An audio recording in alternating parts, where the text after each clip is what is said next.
I remember Tampa, the way she used to be, the places we would run to, the faces we would see. Yes, I remember Tampa, her sweet, soft memories,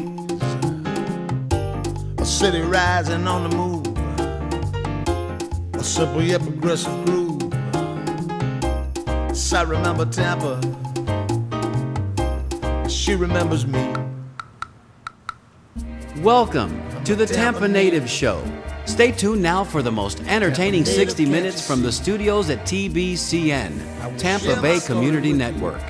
Join your hosts, Mario Nunez and Steve Canella, as they celebrate growing up in Tampa.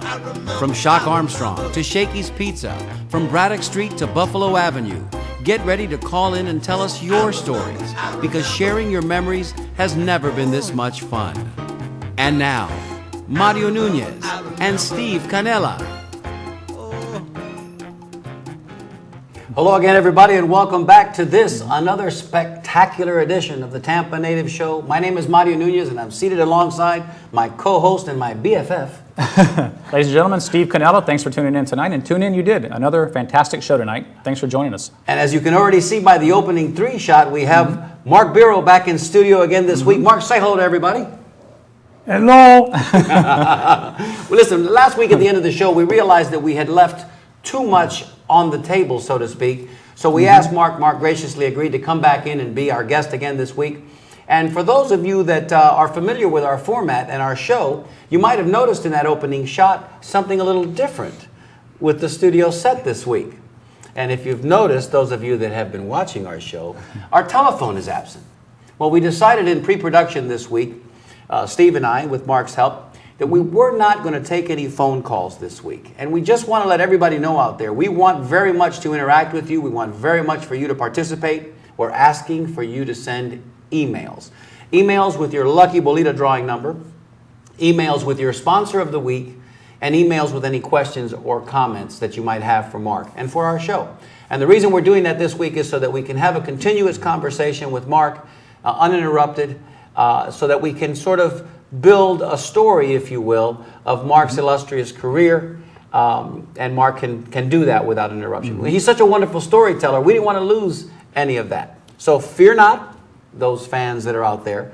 We sure want you to send in those emails. Hard by your computer, your laptop, send in your emails as we progress. As we do each and every week, we talk about our sponsors, but before we do that, Steve, there's a very, very special birthday that's taking place today. That's incredible, Mario. It's actually, we want to wish Marcelo Marceda a very happy... What was her name again? Marcelo Marceda. There A very happy birthday. Happy 92nd birthday.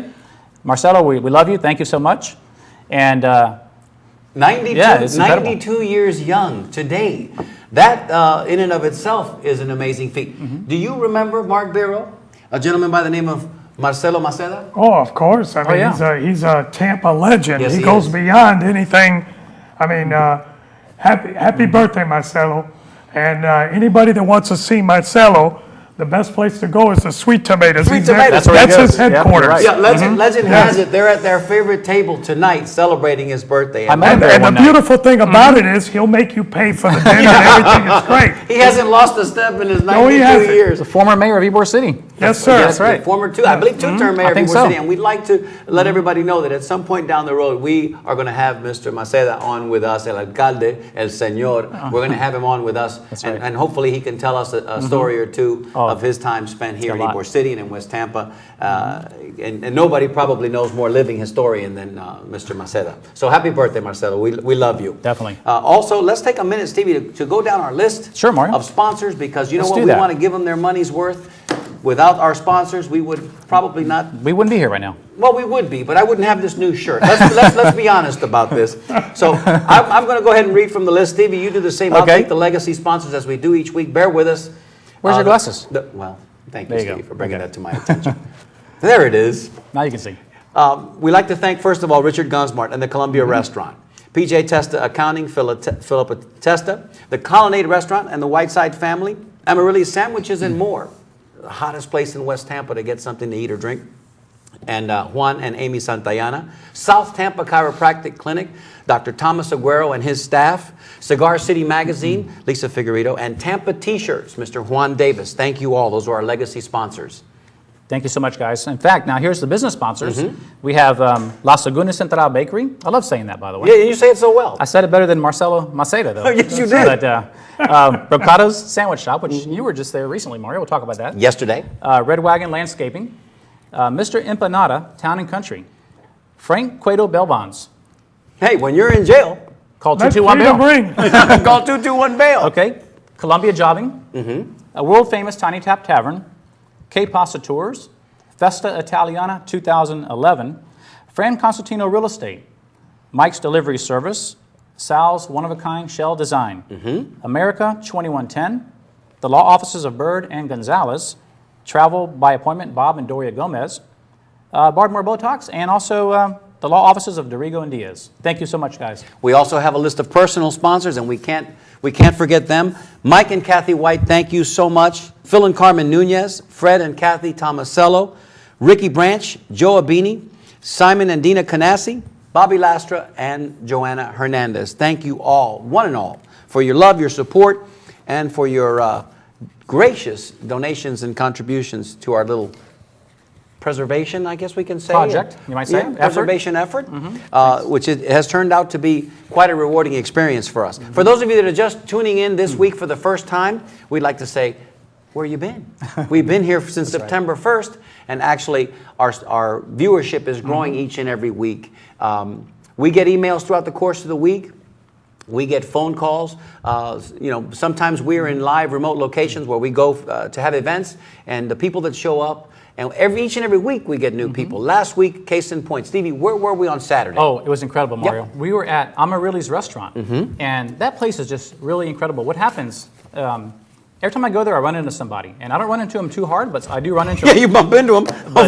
Hopefully not face first. No, not face first, but anyway, this is really, I got to set this up real quick. This Please. is interesting.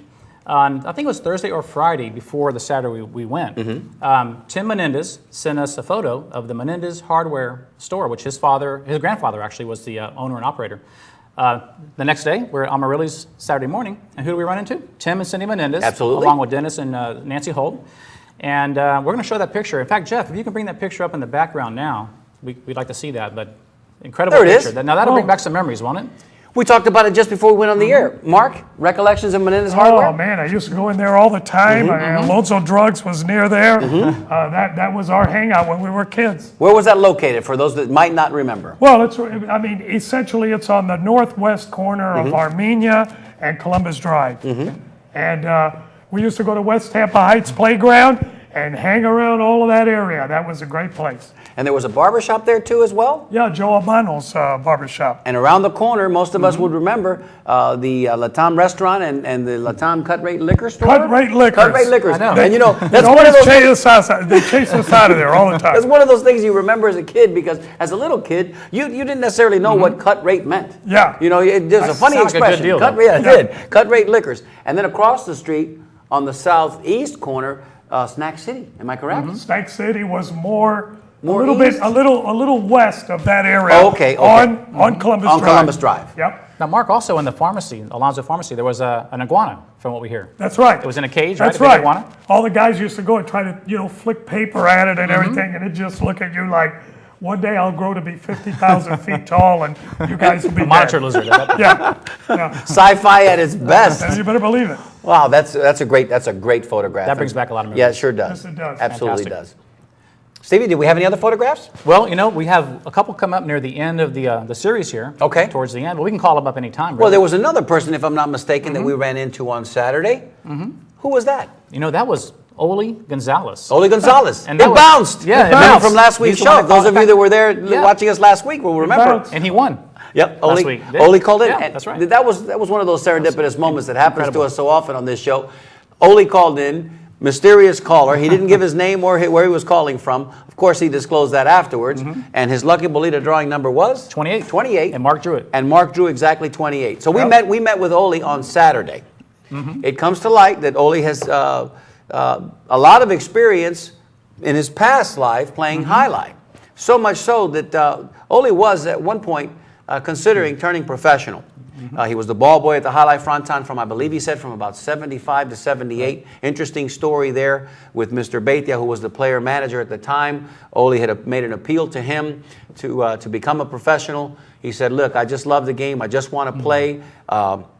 Let me play. I'll sign a waiver saying that if I get hurt, you know, it's on me. You don't even have to pay me. Just let me prove that I can play with these guys. And Mr. Beitia, unfortunately, made the wrong call there and told Ole that, no, he didn't need his services and he didn't want him to play. And then a little bit later on, he blocked that deal a little bit later on when the players went on strike, as it came to light Saturday. Then Mr. Beitia was in need of Ole's services, and he called him up, all but on bended knee, asking him, hey, Ole, can you come back and reconsider? Can you play? And Ole had a chance to stand up and say, look, Mr. Beitia, you had me at hello, but not so much. I'm not crossing the picket line, and I'm not going to play for you now. And I know how much that had to hurt, because Ole was one heck of a highlight player and could have held his own at that time with those professionals. And he gave us a CD. Oh, it's incredible. So you want to set this up? Yeah, let's set it up. Go ahead. Yeah, basically it's a CD of Ole. In fact, he plays great in the video. No, you'll see that in a second.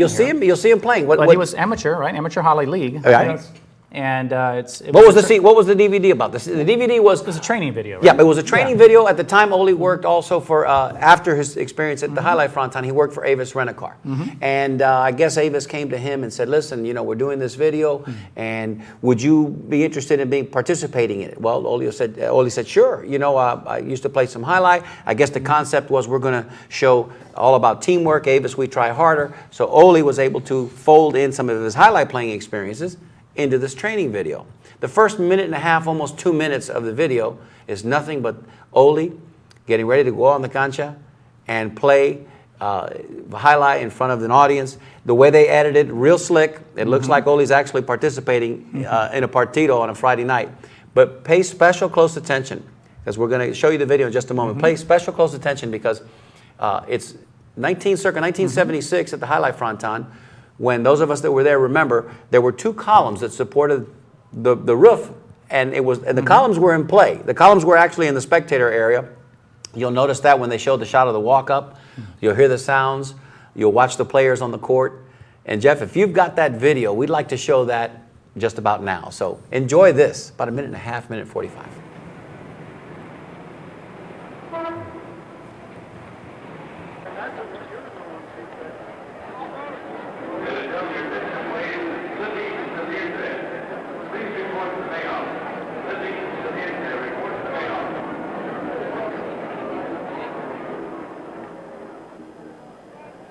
I'm an amateur highlight player, and we practice every afternoon. And after work, we do a little running too sometimes.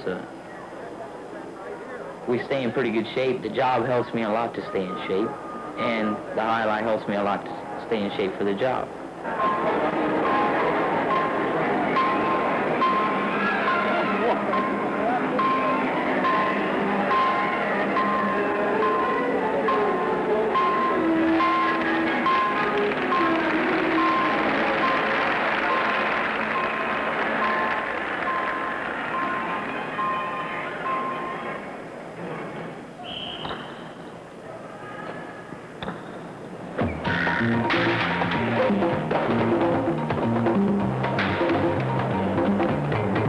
I like the game a lot, you know. I play mostly for the challenge. The ball comes at high speeds, up to 150 miles an hour, and that's pretty fast. In highlight, everybody goes out there to do their own thing, but you know, when you're playing with somebody, you do have to play together. You have to play as one, because there's a lot of ground to cover. If you don't work together, I don't think you get half as much done, you know. Hey guys, I got to mention my favorite part of that video is everyone in the audience, their heads are going back and forth like this, you know, watching the ball going back and forth, all in unison, the entire audience. Like a tennis match, yeah, like you watch people, watching a tennis match and the ball going back and forth. But I'm easily amused. Well, we know this is about you, Steve. Now, who among us doesn't watch that video and just have a stirring and in their heart and a yearning to watch that action again? I mean, for those of us that spent years there, and nobody on this panel spent more years there than Mark Beiro himself, the voice of Tampa Highlight, watching that action. Mark, this is a great segue. Let's talk a little bit about Highlight. We've got a couple of emails. We'll get to those in a minute. Sure. But let's talk a little bit about your experience at Highlight. Favorite moments, time, a game, a particular play, a particular player. Just share with us some of your thoughts. I mean, it was a lot of, 15 years worth of matinees and weekend shows and nightly performances. Oddly enough, the one moment that I remember, pardon me, the moment that I remember best was actually before I worked there. Okay. As a fan, I went one evening to see, the games with my friends, and Bolivar and Almorza were playing a singles game that I will never forget. I'm going to say it was about 1977. Okay. And it was a singles game. And of course, Almorza at the time was the king of the court. Big Al. And the people loved him. But Bolivar was up and coming. Yes. And he was already considered the greatest player in the world or upcoming. And they had a singles point that was, it was a volley that lasted quite some time. Great shot making, a lot of kill shots, and a lot of saves. And finally, Bolivar put the point away, and the whole place stood and applauded. Wow. And Bolivar turned to Almorza, who was taking his chin strapped off and starting to walk off the court, and he saluted him with the cesta. Wow. Everybody gave a standing ovation for close to a minute. What a great moment. Those moments that still bring chills. I love that game. On Fridays and Saturday nights, when you had standing room only, SRO, and people dressed because it was a place to see and be seen on a Friday and Saturday night.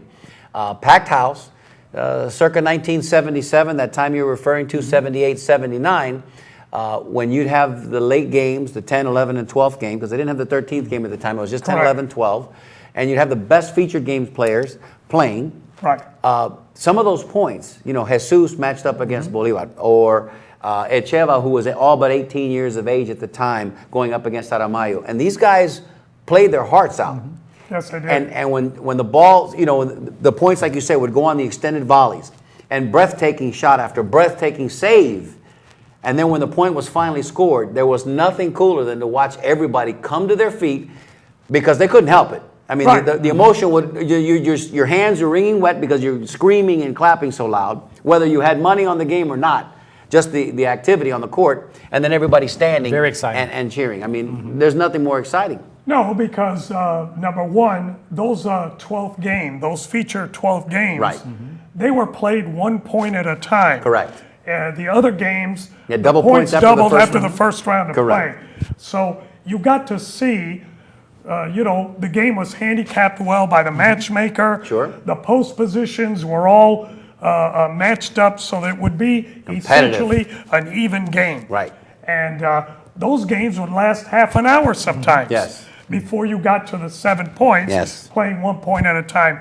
And Tampa, like Miami, were sophisticated highlight fans. They knew the sport, and as I've told many, many people during the course of my job as a public relations director, as well as an announcer, Yes. people appreciated the sport as well as we do baseball, football, or any other major sport. As you say this, I'm thinking to myself, the fans of the New York Yankees or the Boston Red Sox, think of them what you will, The Tampa Yeah. fans. or perhaps the St. Louis Cardinals or the Chicago Cubs or White Sox. These are seasoned fans. Yeah. These are fans that know baseball. Loyal. I mean, and loyal, that's to a fault at times, Yes. Boston and New York, Yes. but certainly knowledgeable fans. And I think the fans here in Tampa and in Miami were the same way with Highlight. And at times, I still hear, I want you to know this, I hadn't told you this before right now, but at times, I still hear this as I'm waking up in the morning or sometimes late at night before I go to sleep. Make your selections now, place your wages early. Post time in just 3 minutes. Yeah, that was that one of voice, my because announcing, I worked there for 3 years. Right, I worked yes. about 25 feet underneath you directly in the Yes. player's cage.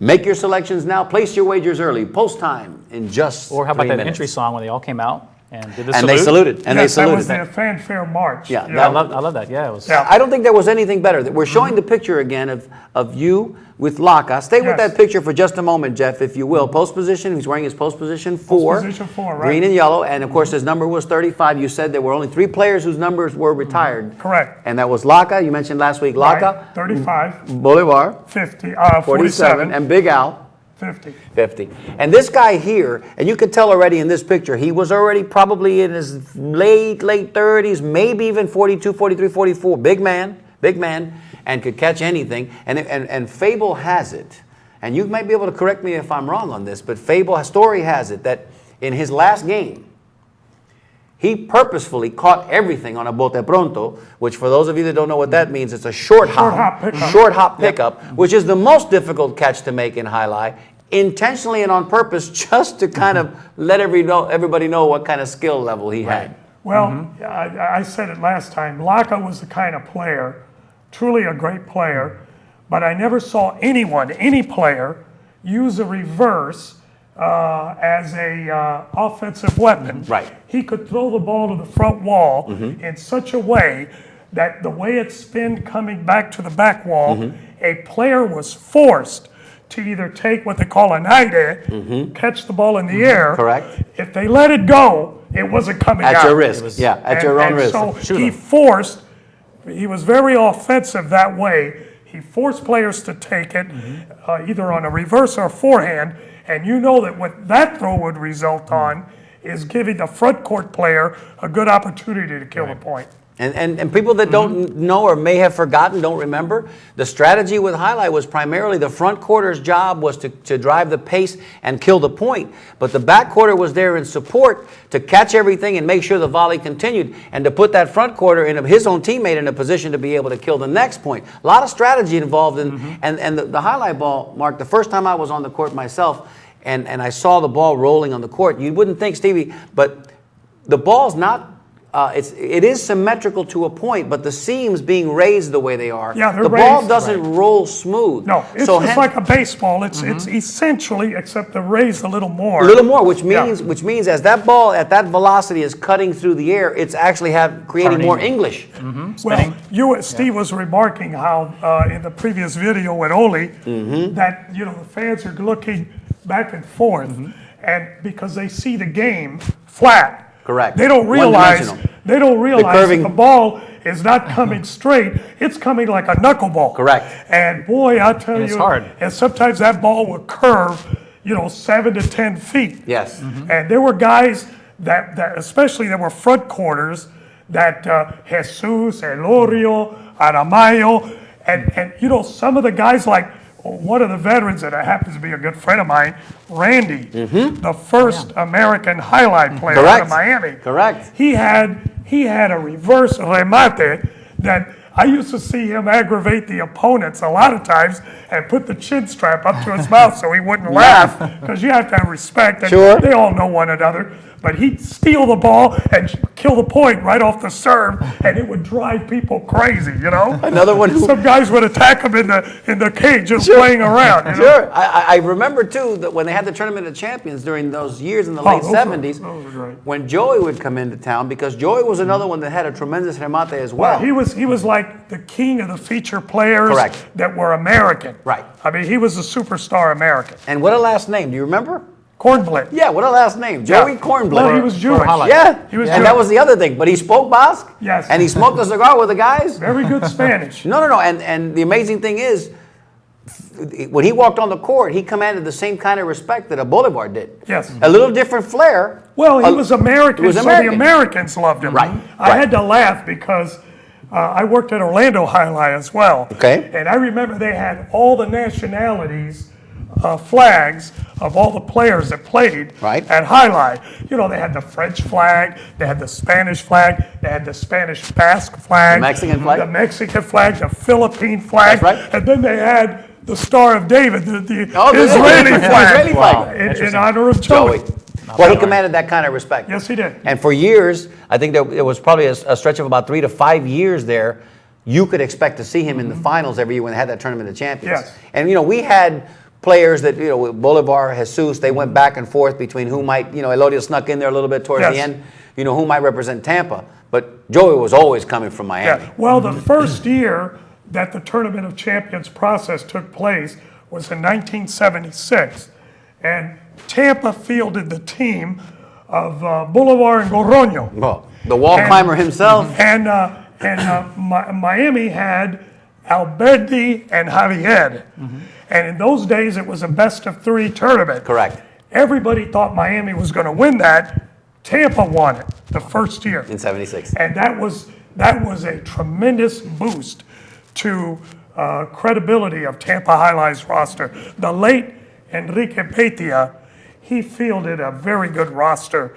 And we secretly loved nothing better than to beat Miami and Alfredo Garcia, who was anointed by World Highlight as playing at the Miami Highlight, the Yankee Stadium of Highlight. Oh, okay. Okay. Speaking of American players, too, we had Corky on the show one night. Yeah, Corky. Yeah, Corky. one of the first, Corky right? was a new wave of guys like Right. Koya. In the late and- 80s? Yes, and Middle King 80s? and all that. But that all began because of Randy.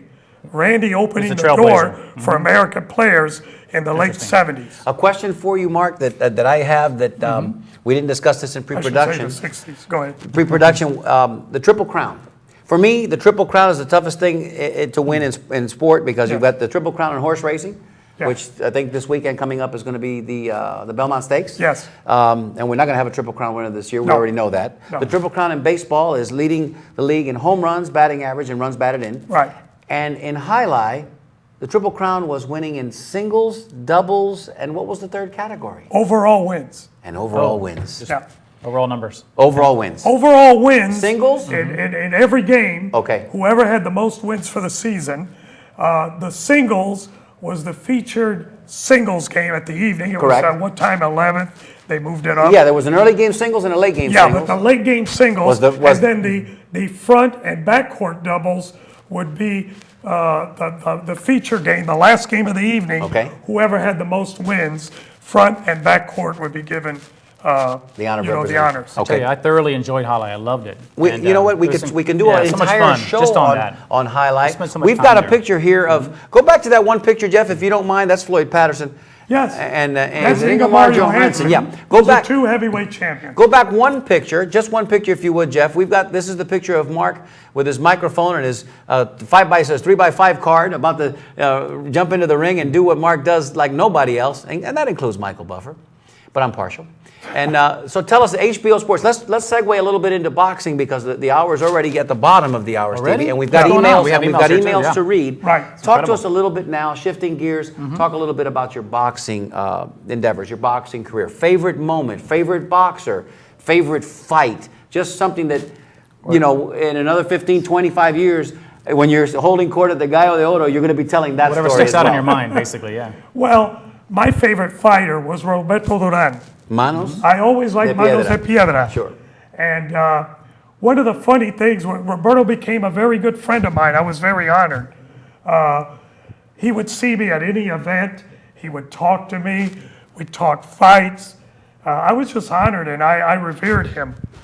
He had a great empathy for poor kids Yes. because he grew up poor. Manny Pacquiao, too? And yes, but my favorite moment, one of the broadcast moments with Roberto, I was asked to translate Okay. one of the corner happenings between one of the fights. And Al Albert, who used to be the host of USA Tuesday Night Fights, pitched it to me. Now we go to Mark Beiro, who's translating for us in the corner. And Roberto Duran was talking a mile a minute, and he was saying things like, dame el agua, give me the water, dame la botella esa, wipe me down. He was saying a lot of different things, but really a rapid fire so that I couldn't get in. It sounded like a steady stream of gibberish to people who don't know Spanish. Sure. So Al Albert said, Mark, what he do they say? say? And I said, he doesn't believe in the findings of the Warren Commission. That's good.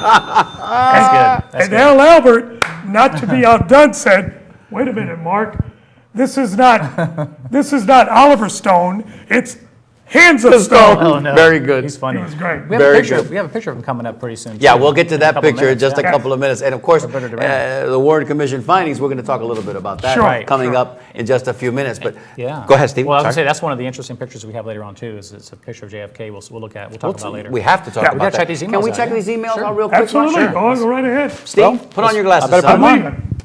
them on. Hey, lock the door. Mark, it's been great having you. Go ahead, Steve. Okay, here we go. Guess where the first email was from?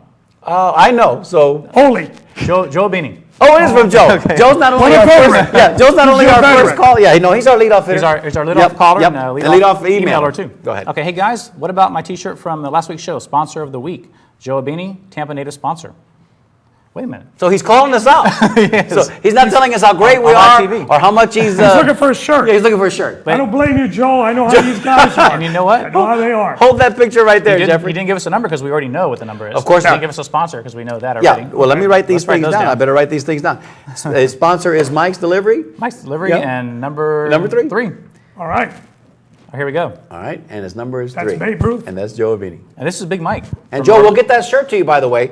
Hang in there, Yeah, because please. we're going to be at Amaryllis this Saturday. We'll talk a little bit more Yep, about that yep. in a few minutes. We're going to be at Amaryllis this Saturday, so come see us. Get a café con leche with us, and we've got your shirt. Now we've got an email from Mike Padrinan, Big Mike Big from Mike Orlando. Padrinan. Big Mike. And he wrote, Hola, all. Hola. Hola, all. Great to see Mark back. True Tampa tradition. That's you. Bolita number 25. 25. Sponsor of the week, Cigar City Magazine. Okay. He wrote answer of the week instead of a question of the week. Okay. Highlight and Oli. Oh, there it is. Way to go, Mike. Awesome. Big Mike Padrinan. He's Now- our Orlando correspondent, and he rarely misses an opportunity to watch our show and call in. Got a couple more here. Sure. Guys, another great show. Like the new red curtain on the open. Ask Mark to tell you about his banter with Russ Manley in the newsroom of the late great Tampa Times. They had me in stitches for more than I can remember. Wow. Number 58 in honor of Mario's birth year. There you go. And the Tiny Tap Tavern for sponsor. Keep up the good work, Jim. Jim Hooper. That's Jim Hooper. Is that Jim Hipplin? Jim Hooper was a writer with the Tampa Tribune Sports Times beginning. Correct. Then to the Tribune. He's a very good friend. In fact, we always used to kid Jim instead of calling him Hooper, we made up a last name like it's Jim Himflin, Herpelmeyer, or it wasn't even close. But he mentioned Russell Manley, who was a great Tampa Times sports writer. He happens to be a very good friend as well. And he used to cover everything, USF football, FSU football, spring training. Russell was a prolific writer, and I gave him the nickname, the Prince of the Printed Word. And this guy was a hell of a writer. I won't admit it to him, Sure. but Because then you have to cut him a check. he's a guy that I actually met in the mid-'70s through our work in Little League. Sure. And I can honestly say that Russell Manley is as close a friend to me as guys I've grown up with. That's pretty cool. And he knows all of those guys too. Sure. And occasionally we all get together. Well, He's a great guy. That's great. Maybe we can help facilitate another reunion of you guys. Yeah, Maybe well, can we talk each other all the time because he's a big Rays fan. There you go. And he and I talk baseball all the Good time. story. We are We're in gonna the do that. Yeah, we're in the process Absolutely. right now. We'll talk about this because we at the end of the show we do rapid fire. We events coming up and things, and sometimes things fall through the cracks. But we are in the process right now of communicating with the Rays. We have a group sales person there Good. in the Rays organization. So Yeah. if we get something together, which is going to happen, we'd love for you to fold in your entourage. Come out there with us. Well, that'd be Come great. out there with us. We'll all be part of the group. Guys, I got a couple And really... Jim Hooper, good to Yeah. hear from you, brother. And He's a Hoop. great Yeah, guy. thanks. There for you go. emails. There you go. Thanks, Thank you, Hoop. Jim. Hey, got a couple really good emails here. One with a picture. Please. That Mark's going to love this. By the way, this one here, Fran Constantino. We all love her. Fran. Hi ho, Steve Areno. That's me. Missed you at Mercado's for lunch. Don't forget to miss me on Sunday, and I will make it up on 7/10, July 10th for sure. Yeah, Beach Bum event. Yeah, We'll miss Beach her. Bum. Don't forget your towel. LOL. My sponsor is Mercado's, and my number is 68. Okay. Pesos, Fran. And this one here is, we got an email from Albert Rodriguez. Okay. Just about 10 seconds ago. Attaboy. He sent a picture of, it's middleweight champion of Cuba and Mark in Miami. And I don't know, can we show this on the air? What it Well, shows? we sure, of That's course. the story we Spin that told around. last Let's week. see how we Let's sure see if did. it'll We work. should- There you go. Can you see that okay? Yep. You know, I tried to find that picture. Well, we'll have to send it. We'll give it to you, Mark. No, I have do it have it? Oh, somewhere. okay. Albert in a pair of white shorts, looks like a navy blue top, That's navy right. blue shirt. But the key to that story, and I'll relate it quickly. Please. And you know, Albert and I grew up together since we were babies. And he went to Miami with his wife, Shirley. And while I was there, it was at a Durant fight. I was introducing a lot of boxing dignitaries. And at the very end, I introduced Albert as the middleweight champion of Cuba. And of course, it was all Cuban audience. Yes. They gave him a standing ovation. The key to all of that West Tampa BS was that Albert actually gets out of his seat very solemnly and he waves very humbly. He actually looked like the middleweight champion. And I remember his wife, Shirley, after the show, she says, both of you guys are crazy. And there's people coming up to Albert for Asking for autographs. autographs. That's wonderful. Albert, thanks so much so for much. sending in That's that great. picture, because Mark's been looking for that. Wait, did right. Albert send in a sponsor of the He week didn't, or a lucky number? I didn't see that. Let me Albert, if double you're check. out there and you're watching, and we know you are, send us another email, sponsor of the week, and your lucky Bolita drawing number, because we want you to have a chance to win that Bolita drawing shirt later on coming up in the show. Now, you know we got an email from Hugh Perrette, and it may segue into the next topic possibly. Let's go. Let's Okay, go. Want to read that? Let's- Yep. Time is tick, tick, tick, tick, tick, tocking away. Mark, I have read that Dorothy was ready to blow the whole Kennedy assassination plot sky high and was done in by drugs that she never knew was known to take while laying in bed in full dress. Please elaborate. Give us your opinion. Thanks so much, Hugh Perrette. Now, he said Dorothy? Yes, Dorothy. He's referring to Dorothy Kilgallen. There you go. Who was a columnist in New York, and she was the only person who got to interview Jack Ruby privately In in his the cell? judge's chambers. Oh, okay, okay, And okay. she came out and told the world that she was going to blow the cover off the mystery of the Kennedy assassination. Within 2 days, she was found dead. Wow. Mysterious circumstances that still haven't been explained. Wow. And her notes of the interview Have were mysteriously gone disappeared. from her safe. Yeah. Mark, just to back up a second to let people know, how did you get interested in the whole assassination? Well, I was, Situation. like most people in Tampa, I remember vividly, I was in the 7th grade at West Tampa Junior High when Kennedy came to Tampa. And he went to Alopus Field. Sure. We were not allowed by the school system to leave school to go see President Kennedy. My father was furious over it, but like most parents, where we grew Play by the up, rules. you know, you got to obey. You know, Sure. they're all for the teachers and all that. But oddly enough, Albert Rodriguez Was that the event? we were in class, and he told me when lunch came, he said, let's go. Let's get out of here. It's right down the street. And so we did. We ran all the way to Alopus Field in time to see President Kennedy emerging, and we got to wave to him. We always felt like he was waving Sure, at us. of course. But we were right there by the road as he came out to Tampa Bay and went down to Del Mabry. Of course, 4 days later, he was assassinated in Dallas, and I was always the kind of kid that liked, as well as sports, news. Sure. I followed it, and those 4 days on TV were mesmerizing, and I just always read everything that I could on the Kennedy assassination. I read the Warren Report. I was one of the few kids that went to school that read the 888-page I was going Warren to say, Report. that was Kinda like a quite local a- expert. And Yeah. and I knew all the witnesses, and I believed all of it wholeheartedly because I knew it all Sure. until 1967, and Mark Lane wrote a book called Rush to Judgment. And I actually read it to debunk it. And it was so well researched that there were things there that I had never heard of, and that spurred my interest from that point on.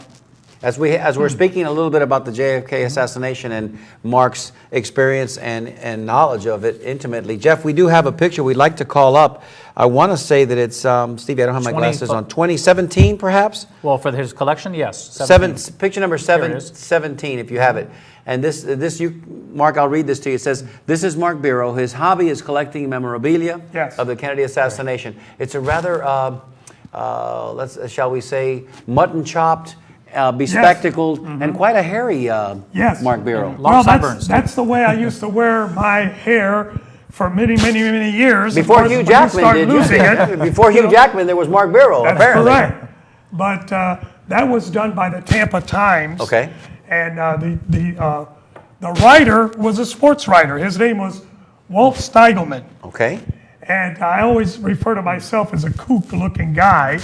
Well, you had your Nick or your Huckapoo shirt on there. You look very, very cool. That was a knick-knack. Yep. But the beautiful thing about that, you mentioned Russell Manley. Yes. He always referred to that article as, "Hey, Mark, they kooked you in those photos. You look like a kook," which, we all laugh about it. But I'm not too sure he wasn't wrong. I mean, it was a kooky time. Well, it was a very serious thing. I mean, no, of course. All that was my memorabilia. That's all your memorabilia stacked in front of you there in that photograph. And I used to go around lecturing on the Kennedy assassination. I was one of the few people that actually had a copy of the Zapruder film, which showed the assassination. Well, the first thing I did when I moved to the Dallas-Fort Worth area back in '85 was I planned a little trip down to the sixth floor. Yep. Yeah. And I tell you what, it still holds you. It still holds you today, Steve. I mean, yes, the first thing very you do well is done. the first thing you do is you walk down Elm Street and you look up and you see the textbook depository. You immediately look for the grassy knoll. You look for the fence. You see the overpass. You see it all there in front of you, and you kind of start to try to plot this thing out. Of course, the Oliver Stone movie kind of took a little bit of license, but at the same time made some things plausible, made some things interesting. Well, let's be clear about the Oliver Stone film. While it examined all possible conspiracies, which is what the movie was designed to do, Sure. everything in it about the assassination, about the witnesses, all of that was absolutely true. What wasn't true or was speculation was, did the conspiracy take place by either the military, Lyndon Johnson, all of that. He took into account everything, but everything in the movie is documented.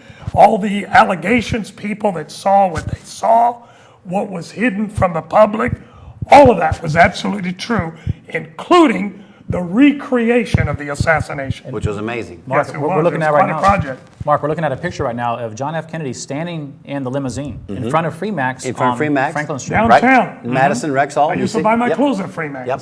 And you can see Yep. the two CIA or Mark, was that the Secret same Service limousine that guys? was transported by Yes, a it was. C-130 Same one. that he Yes, was it was. assassinated in, but 4 days later? And I can't see the photograph well here, but you might notice if Secret Servicemen Yep. are on the back They are. bumper. Two They of are. them. Okay, there were handle. platforms Pull that out. are put. They were not in place in Dallas. Yeah, because nobody was back there in Dallas. No, they were all in the follow-up car. Correct. You know, it's Correct. funny you said that because I did blow up the picture the other day, and you could clearly see those. They're like little handles They're that they little- held onto. little and they running had little boards. platforms. Yep, Yes. little running They boards. stuck out from the back of the trunk. And they were noticeably missing Yes. in Interesting. Dallas. Interesting. Sidebar, side note, I did a little bit of, Research. well, no, I was going Oh. to say a little bit of acting when my time that I was in Dallas. And I just missed, because I wasn't available at the time, auditioning for the part of the Cuban Umbrella Man in the Oliver Oh, Stone in the movie. Oliver Okay? Stone movie? It Well, was no, there were no dialogue, but you were standing, Yes. on that one scene with the Cuban Yes. Umbrella Man. Actually, A friend of mine got the role, actually. they found who that person was. And his name was DeWitt. They had been looking for many years. He had no idea. He still had that umbrella in the closet. Wow. He brought it and testified before the House Assassinations Committee. Wow. And he said the reason he had the umbrella, and you could see him in the film, he actually twirls it as the president's limousine went by, and then all the shooting took place. He was raising the umbrella as a symbol of Neville Chamberlain Right. in World War II, Right. that he was an appeaser. Interesting fact. And he was protesting Kennedy as being an appeaser. Oh. He said he never did any protests after that moment. because he never expected them No. to assassinate connect- Kennedy. yeah. What a And to- tragic moment in our history, really. Yes. And to connect him Oh, with my it. gosh. Begs the question, before we get into the 15-minute girl here just shortly, will we ever know? Well, we know enough to know that what they told us happened isn't true. That's we know fact. that. That's fact. The other stuff, there are a lot of Theories. documents that will point to only various agencies could get away with doing something like that. I don't say the it highest was, level. I don't think it was the official arm of the CIA. Correct. But I've always believed that there were rogue elements of the intelligence community that engineered that, because you can't change the president's parade route. Correct. You can't do a lot of things. Work with law enforcement agencies and the information without having a lot of, like they said in one Tripwires. movie, Let me get they you. know where the bear hides Right. in the buckwheat. Right, right. They know. Right. I'm sorry, I just had to get your okay. microphone Got a few there. more It Bolita. slipped down. A few more Bolita numbers, too. Let's get the coming in. Bolita numbers before the 15-minute girl comes right in. ahead. And let me ask you, Steve, and thank you so much for sharing Sure. that with That us. was a great, because story. That's another show in and of itself. Sure. And we Absolutely. may have to have you on as a recurring character here on the Tampa Native Show, because there's so much, you know what I mean? We've just Listen, begun man, to tap the wellspring. The pay is so good And that it I is don't good. mind going back. It's I good. don't mind coming back. What's a cup of tea go for these days, Steve? Exactly. Because Okay. that's just I about know. all we pay this man. And agua fria. $1.71. Did Hugh Perrette give us a number and a sponsor? Hugh Perrette, let's see. I don't think he did. Did he give us one? Because that was the previous email you Here read. it is. Yep. Let's see here. No, he didn't. No? No. Okay. He usually Okay. does. Okay, we'll have another one here. Going forward. This is to Mark from Oli. Oli. Okay. Mark, just wanted to let you know that I appreciate you being my friend, my neighbor, and coworker. This is actually Carol Perdomo. And Mark, you're a class act. Remember, it bounced.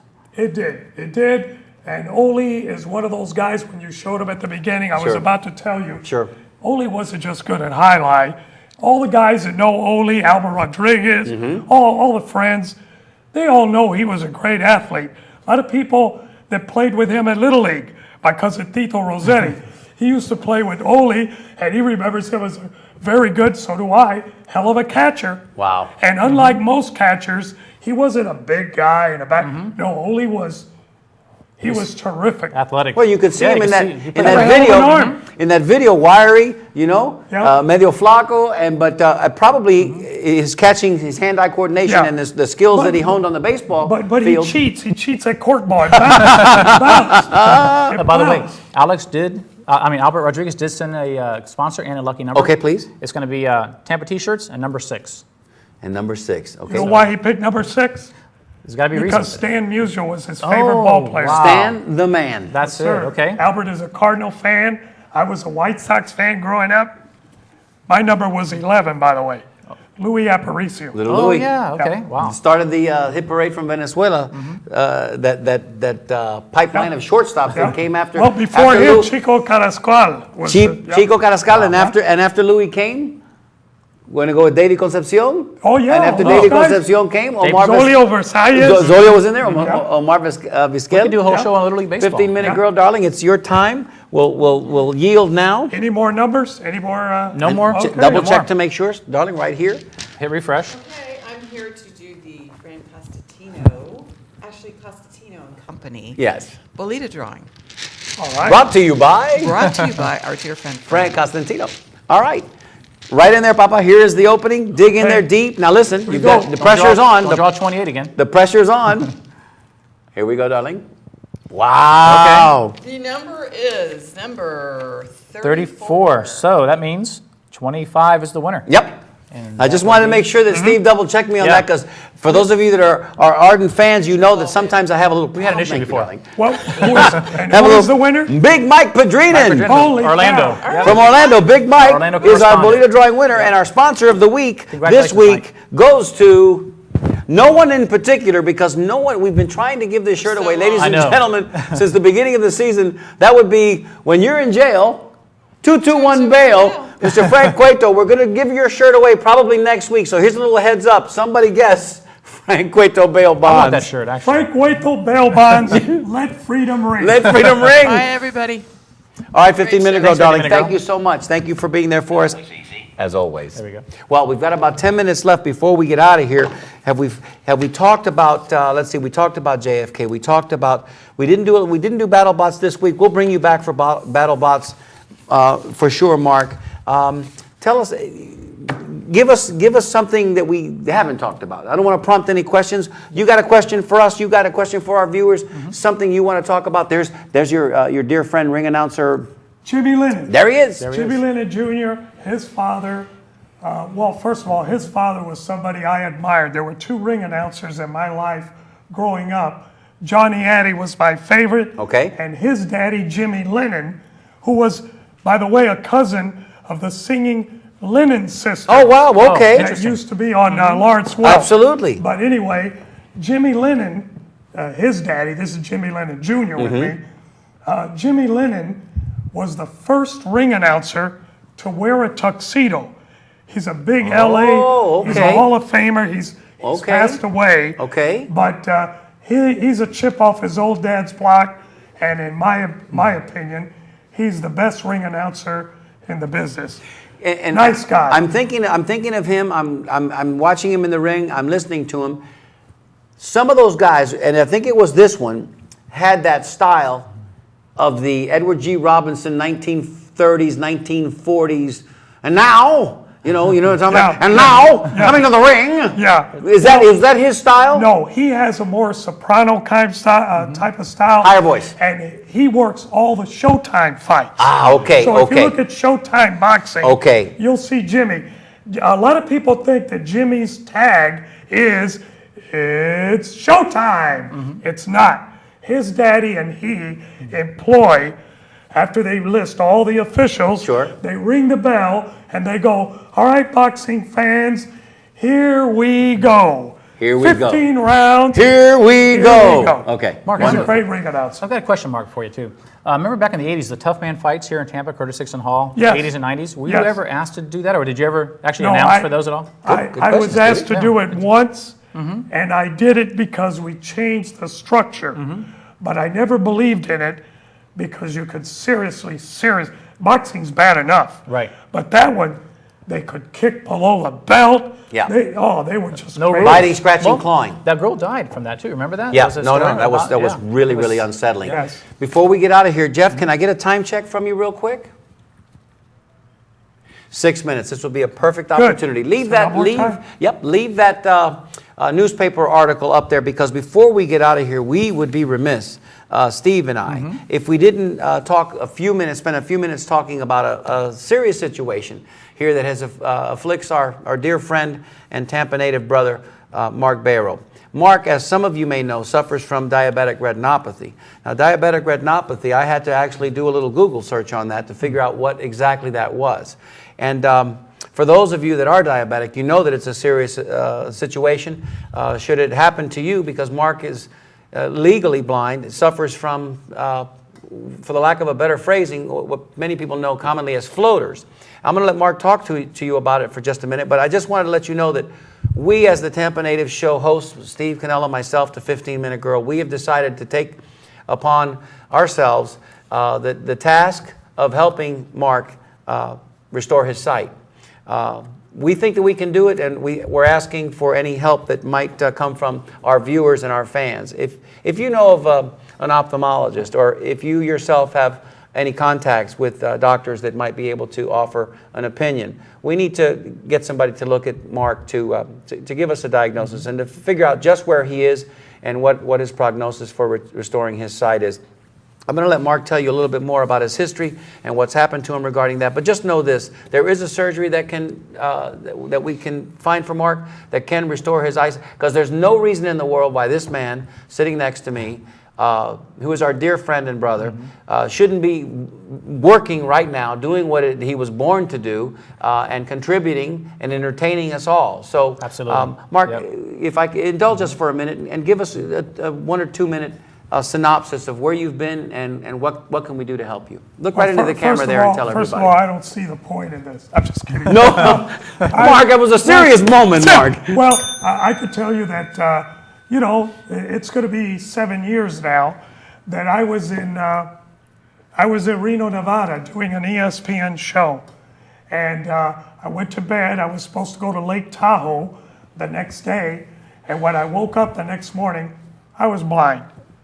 And it was from diabetes. I didn't know what was happening to me.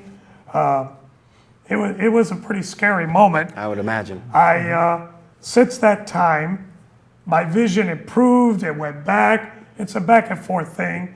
And I've been told essentially that it's operable and that my vision could be restored. But I was one of those 50 million Americans that don't have health insurance. If I had it, the surgery was very expensive. Sure. And so even though there's surgery that can help me according to the doctors that have looked at me, I've been unable to get it, and that's just the way I have to live, you know. Well, I will say that Dr. Scott Potler, sure. he performed a vitrectomy on my right eye. Vitrectomy is the name of the surgery that, Yes. that can help restore And vision. essentially what it is they stick a needle and suck out the debris that's creating the blindness. Okay. Now, he told me afterwards, even though he had high hopes that my vision would be restored, Sure. that I would probably be in the position, and am in the position, to have a follow-up To surgery. need a secondary surgery.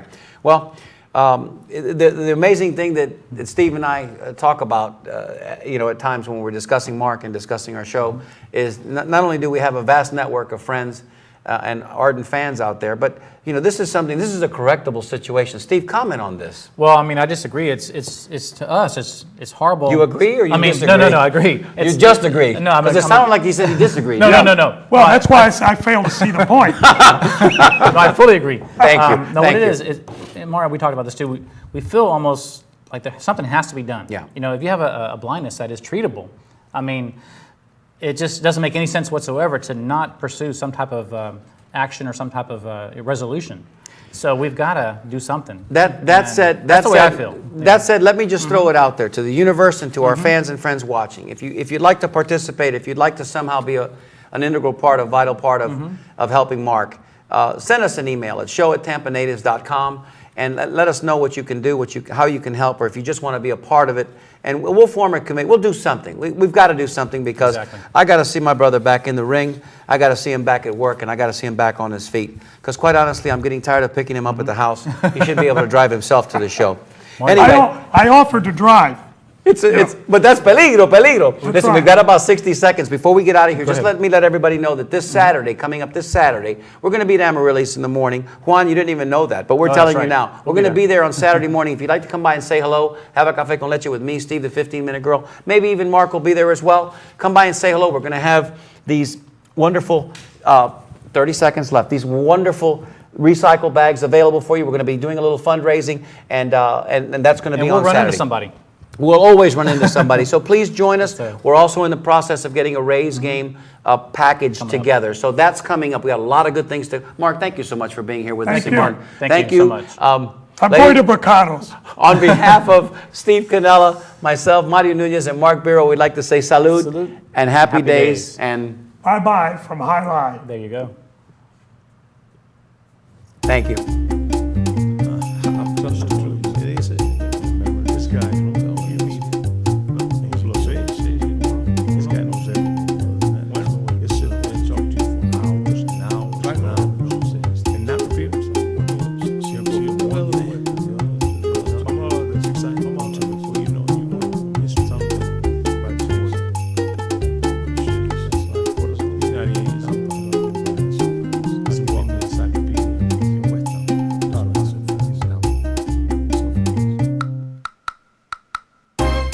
Back when we were younger,